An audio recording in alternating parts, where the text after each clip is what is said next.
같은 당이어서 별도로 뽑지 않고 코너인 코너로 만들었습니다. 어제 페이스북에 갑자기 글을 하나 올리셨어요. 예, UAE 관련해가지고 새로운 사실을 깨달았다고. 그래서 저희가 긴급히 전화 연결을 합니다. UAE 관련해서 홈런을 날리셨던 분이죠. 정의당 김종대 의원 전화 연결됐습니다. 안녕하십니까? 네, 안녕하세요. 네. 어제 페이스북에다가 내가 이걸 왜 몰랐을까? 아, 맞다. 이런 글을 올리셨어요? 네. 내용을 좀 소개해 주십시오. 뭡니까? 몇 가지가 있는데요. 네. 우리가 지난주 9일 날, 화요일 날 그 김태형 장관이 네.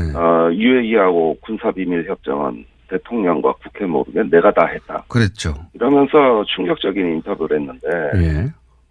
여기에 너무 놀란 나머지 이면을 생각 못했습니다. 네. 어제 깨달으셨군요. 예, 어제 깨달아 일주일 걸렸어요. 김태형 장관이 내가 다 했다고 한 건 가서명이고. 가서명. 그 협정이 발효되는 본서명은 정부 조직법상 외교부 장관이 반드시 하게 돼 있습니다. 어허. 그러니까 김태형 장관이 자기가 했다는 거는 본서명을 하기 위한 예비 과정을 이야기하는 것인데 이걸 우리가 깨닫질 못했습니다. 이후에 그 본서명, 그 UAE하고 군사비밀협정 본서명은 외교부 장관이 서명을 했고요. 이것은 김태형 장관이 서명한 그 다음 달 2009년 12월에 MB가 배석한 가운데 UAE 가서 유명한 장관이 체결하는 별도 과정이 있습니다. 그러니까 이명박 대통령이 직접 개입했다는 것은 이 대목에서 드러난다.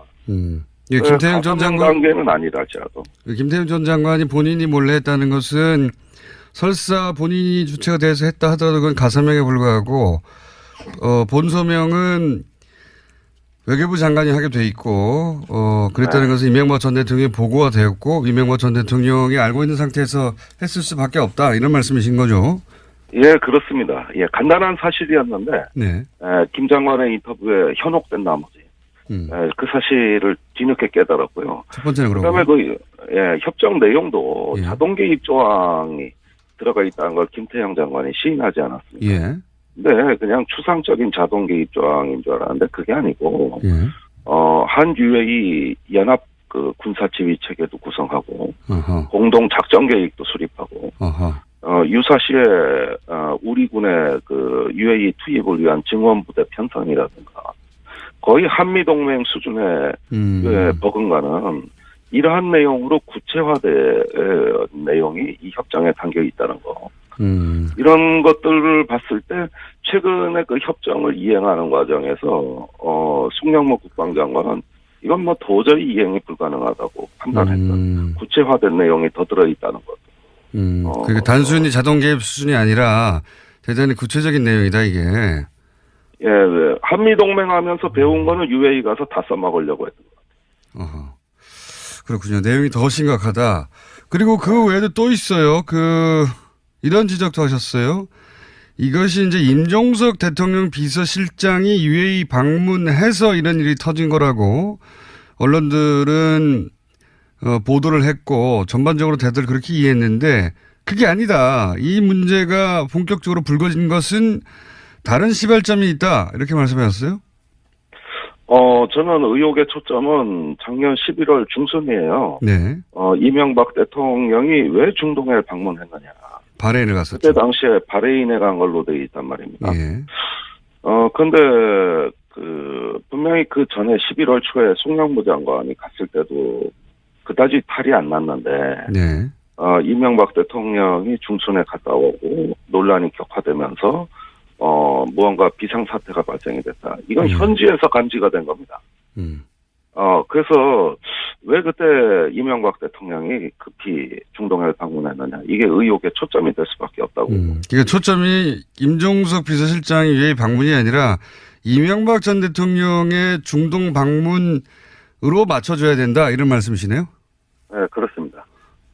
그때 혹시 중동에 이명박 전 대통령이 급히 방문했을 때 무슨 일이 있었는지는 아직 정확하게 모르시는 거죠? 예, 제가 일단은 뭐 듣고 있는 증언은, 예. UAE를 사이에 두고 예. 문재인 정부와 이명박 대통령 간에 묘한 게임이 전개되고 있었다고 보는 것이죠.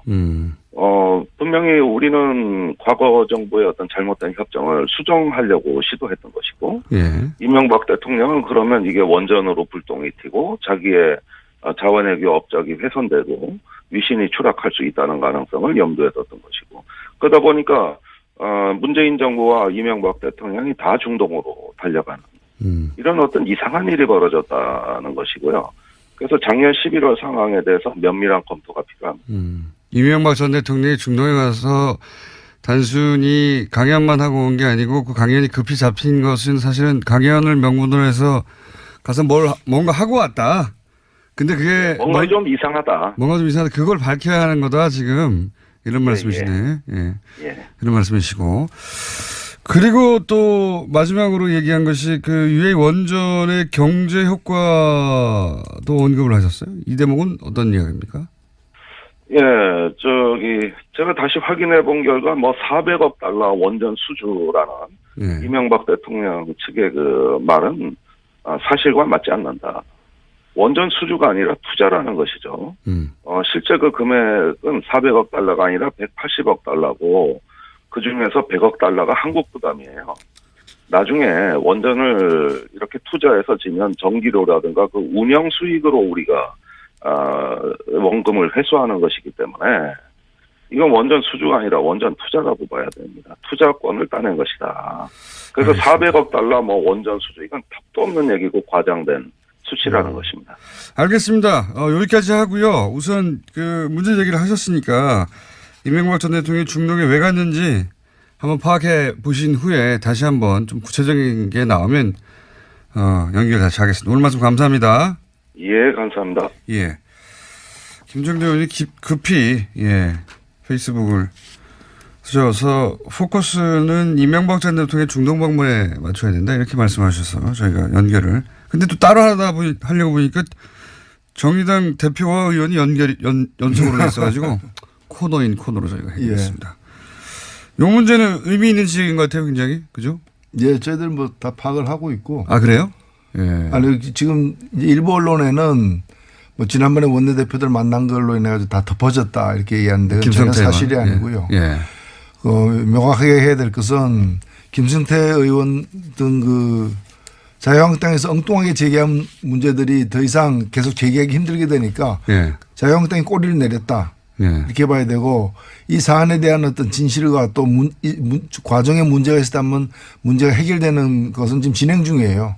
현재는 ING다 이것은. 진행 중이기 때문에 좀 지켜보면서 대응할 생각입니다. 청와대 교수는 이 정도에서 예를 들어 UAE라고 하는 상대국이 있으니까 무마했으면 하는지 모르겠지만 정의당 입장에서는 그 과정에서 문제가 있다면 밝혀져야 한다. 예. 이제까지 공직자들 중에서 제일 실체적 진실에 가깝게 솔직하게 그리고 단호하게 얘기한 사람은 문재인 대통령이에요.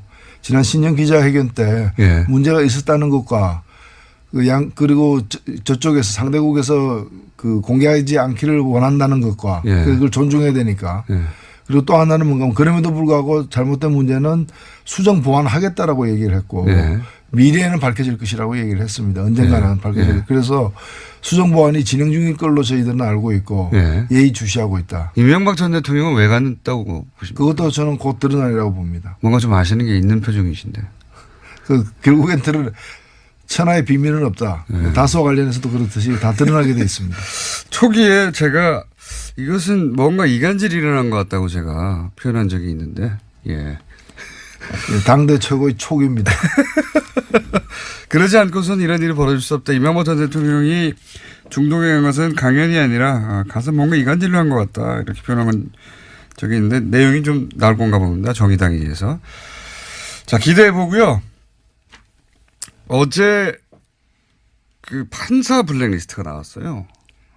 게다가 양승태 대법원장을 비판하는 사람의 어떤 그 출마, 선거를 어떻게 대응할 것인가 하는 문건도 나오고 선거 개입이죠. 그러니까 이명박 박근혜 정부 시절에 있었던 블랙리스트와 선거 개입을 고스란히 닮은 일이 사법부 내에서 일어났어요. 예, 이게 서울중앙지법의 단독판사회의라는 이 기구가 있고요. 예. 단독 판사들의 회의체입니다. 예. 이게 의장을 선거를 하게 돼 있는데 그동안은 쭉 이제 단독 후보가 나와서 그냥 선출이 됐어요. 예. 근데 2014년부터는 경선을 하기 시작했는데 2016년 경선 때 이 사고가 터진 겁니다. 예.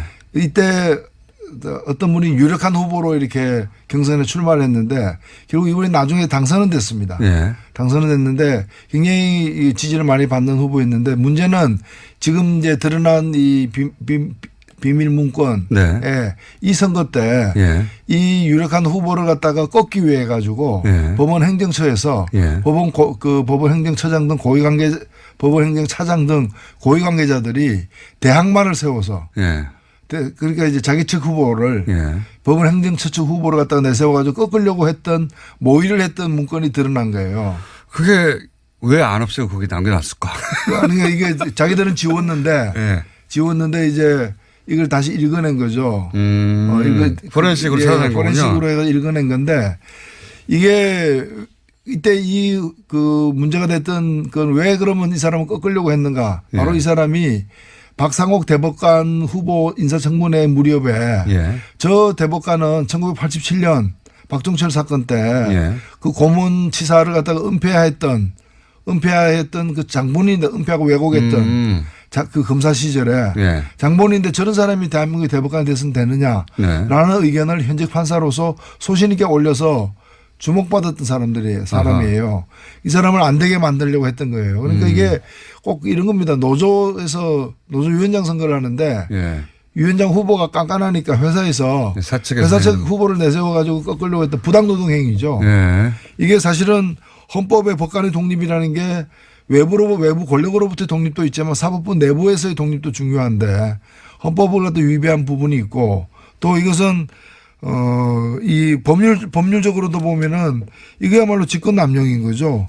그렇죠. 대법원장, 그 법원 행정처라는 게 이제 대법원장의 오른팔들이 있는 자리니까요. 예.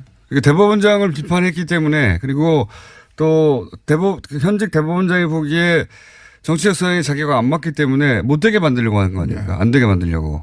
그리고 그걸 그렇죠. 실제로 실행에 옮긴 거죠. 후보를 세웠으니까. 그 근거가 드러난 겁니다. 예. 게다가 블랙리스트도 만들고. 이거는 당시 이명박 박근혜 정부가 했던 일을 사법부 내에서 거의 본질적으로 똑같은 일을 한 거예요.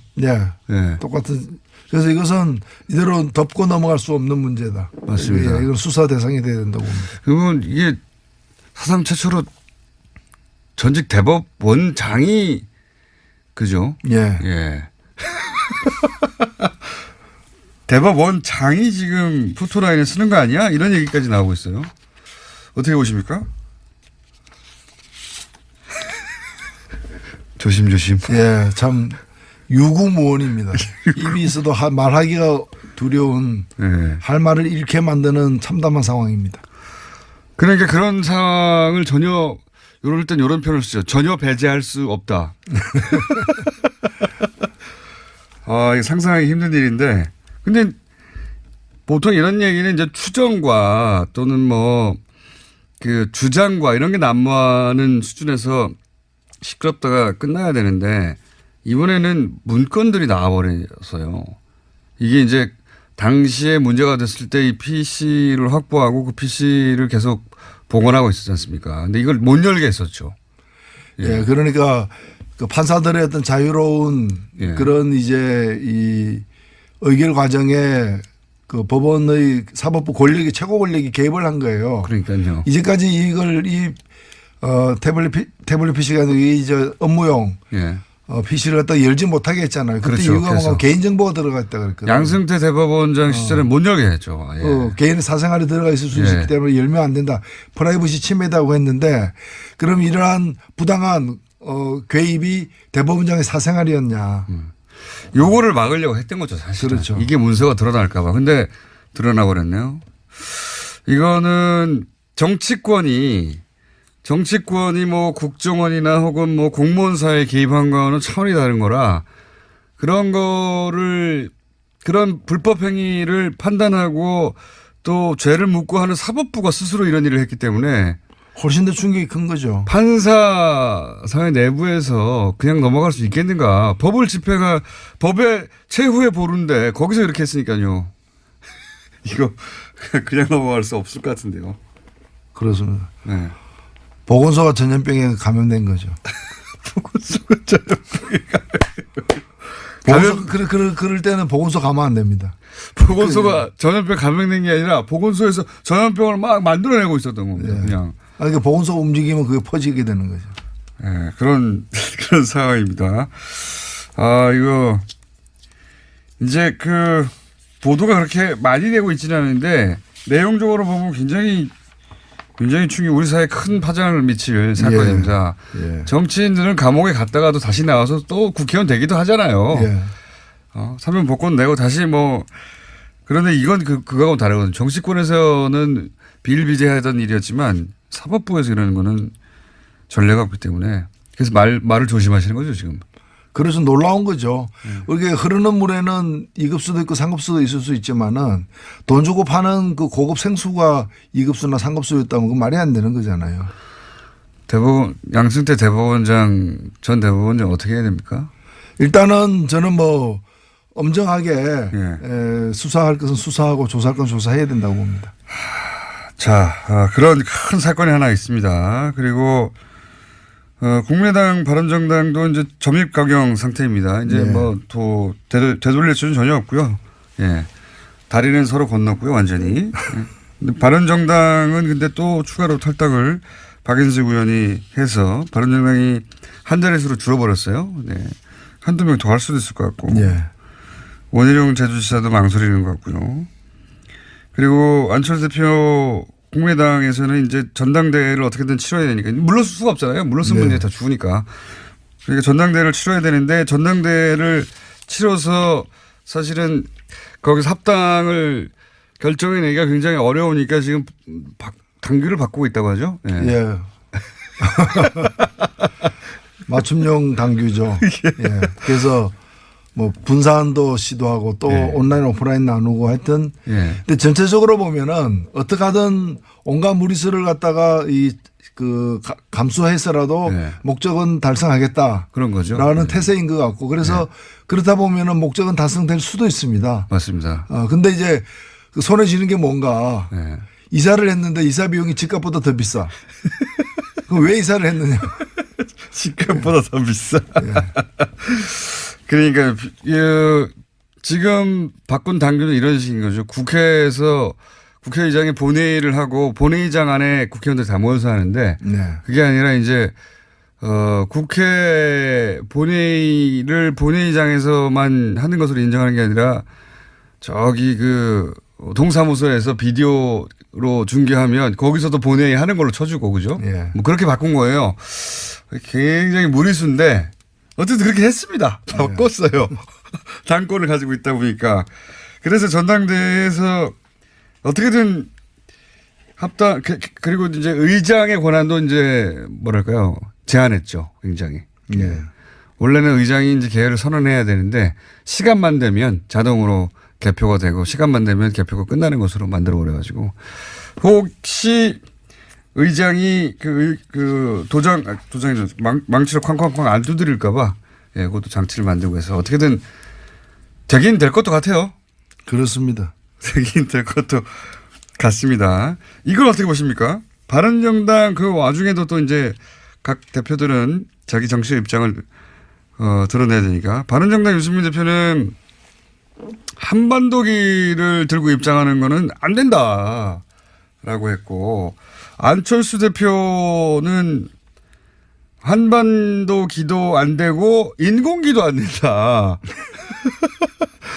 이게 그러면 안철수 대표 이야기대로 하면 북한 선수단은 태극기를 들어야 돼요. 인공기도 안 되고 한반도기도 안 되면 어쨌든 이 입장에 대해서는 어떻게 생각하십니까? 근데 한반도기는 이제까지 제가 기록을 보니까 7번이나 이미 여러 번 했죠. 여러 번 같이 들었던 기억이 있고요. 그다음에 한반도기는 뭔가면은 국가 기관입니다.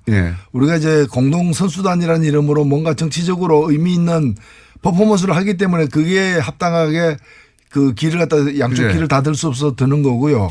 만일에 그 선수들이 입상을 하게 되고 메달을 따게 되면 올라가는 깃발은 그 자기네 국가의 당연히요. 깃발, 인공기나 태극기가 올라가는 거고 너무 당연한 거고. 공동 선수단일 경우에는 합의에 따라서 예.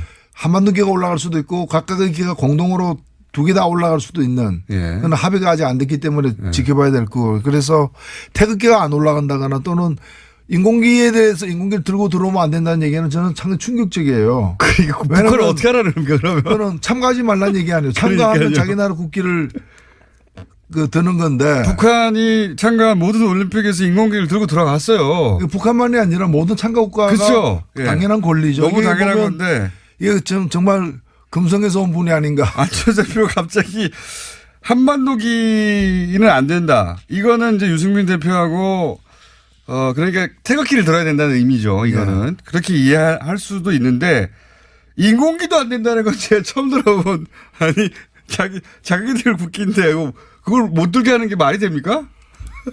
전혀 진짜 뭐 외계에서 온 게 아닌가. 인공기도 안 된다는 건 처음 들어본. 전당대회가 무산되면은 한국을 떠날 수밖에 없다고 얘기했는데 떠나면 어디로 갈 것인가 저는 금성으로 갈 거라고 확신합니다. 그러니까 이제 보수적인 본인의 나는 보수적이라고 하는 색깔을 더 강하게 드러내기 위해서 그런 말까지 간 것 같은데. 근데 한반도기 처음 들게 된 게 어느 정권 때인 줄 아세요? 그게 노태우 정권 때 아닙니까? 예. 저는 굉장히 오래됐어요. 진심으로 바라건대 유승민 대표나 안철수 대표가 배워야 될 사람이 딴 사람보다는 노태우 대통령입니다. 남북관계 그 노태우 대통령 우리가 알다시피 군부 쿠데타 세력이고 90년대 뼛속까지 보수주의자입니다. 그러나 이분이 남북관계에 대해서 어떤 인식과 태도를 보였고 어떤 그 업적을 남겼는가 남북기본 합의서를 포함해서 그건 좀 보고 배우기를 바랍니다. 이게 진짜 90년대에 끝난 이야기거든요. 이거는. 네. 예. 그 한반도기를 들었다고 해가지고 우리가 북한 편을 드는 것도 아니고. 들면 한반도기를 들어야지 일본 열도기를 들 겁니까? 근데 이게 2018년에 다시 한반도기는 안 된다고 하는 게 야, 이 시계를 거꾸로 들어도 너무. 한반도기는 안 된다고 할 것 같으면은 남북 대화 안 된다. 이렇게 얘기해야 앞뒤가 맞는 얘기인데 그런 얘기는 또 왜 안 하는 거죠? 이거 한반도기를 들고 뭐 다니엘 탁구팀이 세계대회를 우승한 적도 있고요. 그렇죠. 이미 너무 많아요. 이 기록은. 근데 갑자기 이건 안 된다고 하고 더 나아가서는 인공기는 절대 안 된다. 이거는 처음 들어본 이야기예요. 어디서도 들어본 적이 없는 그런 이야기들이 오고 가고 있습니다. 네. 저도 이 무슨 얘기 인공기를 못 들게 할 권리가 없는데 누구에게도 예? IOC도 없고 아무것도 없는데 그런 얘기가 나왔습니다. 자, 다스는 이제 거의 끝나가는 거 같죠? 분위기가 그죠? 네, 마지막까지 계속해서 양파 껍질 벗기듯이 변명을 하면서 어떤 정황이 나와도 그래서 그거 하긴 내가 했다. 네. 이제 주인 설립 과정을 주도한 것에서 우리 형님 소유의 회사인데 회사를 설립하는 데서 나만큼 하는 사람이 우리 집안에 없으니까 내가 다 해준 거다. 뭐 이런 식으로 지금 변명을 그렇죠. 하고 있는 것 같아요. 네. 그렇게 해서 될 일이 아닌데. 될 일이 아니죠. 될 일이 아닌데 어떻게든 끝까지 인정하지 않는 게 이명박 전 대통령의 특징이니까요. 그렇죠. 모든 의혹에 대해서 항상 그래왔습니다. 절대 인정하지 않는 것으로.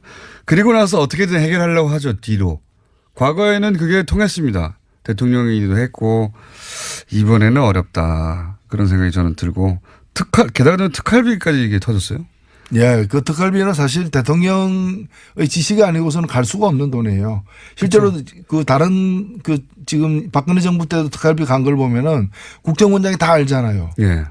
그 정도에서는 국정원장이 모르고서는 갈 수가 없거든요. 국정원 직원이 마음대로 줄 수 없는 액수 아닙니까? 그렇죠. 그 국정원장이 안다는 얘기는 돈을 달라고 한 쪽이 단순 청와대가 아니고 단순 청와대 실무자가 아니라 그쪽 대통령이 했다는 거죠. 대통령이 아닌데 어떻게 국정원한테 돈 달라고 합니까? 이게 세상에 그거야.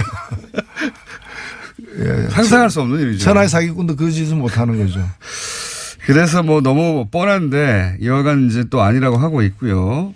저는 오늘 이제 어제 나온 뉴스 중에 주목하는 게 중앙일보에 보던데 2011년에 방미했을 때 그때 국정원 특활비를 환전해서 가져갔다는 거 아닙니까? 공식적으로 방미했는데 국정원 특활비가 왜 필요합니까? 예. 그래서 지금 사실은 그 국정원 특활비가 그 법원 등 영장 등에 의해서 심사 과정에서 인정된 거는 4억 플러스 알파입니다. 예. 2억 플러스 2억 플러스 알파인데. 그게 다겠느냐. 그게 다가 아니죠. 그리고 그 중에 보면은 청와대 기념품 2억 이런 게 있습니다. 말도 안 되는. 아니 그러면 기념품 2억 그 사소한 일에 2억씩이나 갔다면은 예. 그 전에 없었고 그 후에 없었겠느냐. 그러니까요. 레일 깔아놓고 기차 한 번만 지나갔다. 이게 누가 믿습니까? 처음에 어렵지. 한번 열렸으면 계속 오는 거죠. 그렇죠. 예. 영수증 안 남다고 생각하고 특히 이 2011년 방미 기간에 그 가져갔다고 하는 특활비 있지 않습니까? 그거는 그 보도가 이명박 전 대통령 부부라고 표현해서 나왔거든요. 그 얘기는 굳이 부부라고 표현한 이유가 있는 것 같아요. 그 중에 일부가 혹여 당시 김은영 여사한테 간 게 아닌가. 그랬다면 양상이 달라지는 거 아닙니까 이제. 부부는 뭐 경제 공동체니까 같이 썼겠죠. 그걸로 예를 들어서 뭐 굉장히 사적인 용도의 돈을 썼다든가. 그렇죠. 뭐 박근혜 대통령도 기치료, 예. 국가의상원, 의상 만든 데도 썼으니까요. 굉장히 사적인 용도에 썼다는 게 일부라도 드러나면 이건 양상이 완전히 달라질 수 있습니다. 개봉박도입니다. 혹시 뭐 아시는 거 없습니까? 나오리라고 확신합니다. 그렇군요. 확신하시는 거 보니까 뭔가 아시는 이야기가 있는 것 같은데. 저도 좀 들은 얘기가 있고요. 이 방송 끝나고 한번 맞춰봐야 되겠습니다. 자, 여기까지 듣겠습니다. 지금까지 정의당 노회찬 원내대표였습니다. 감사합니다. 네, 감사합니다.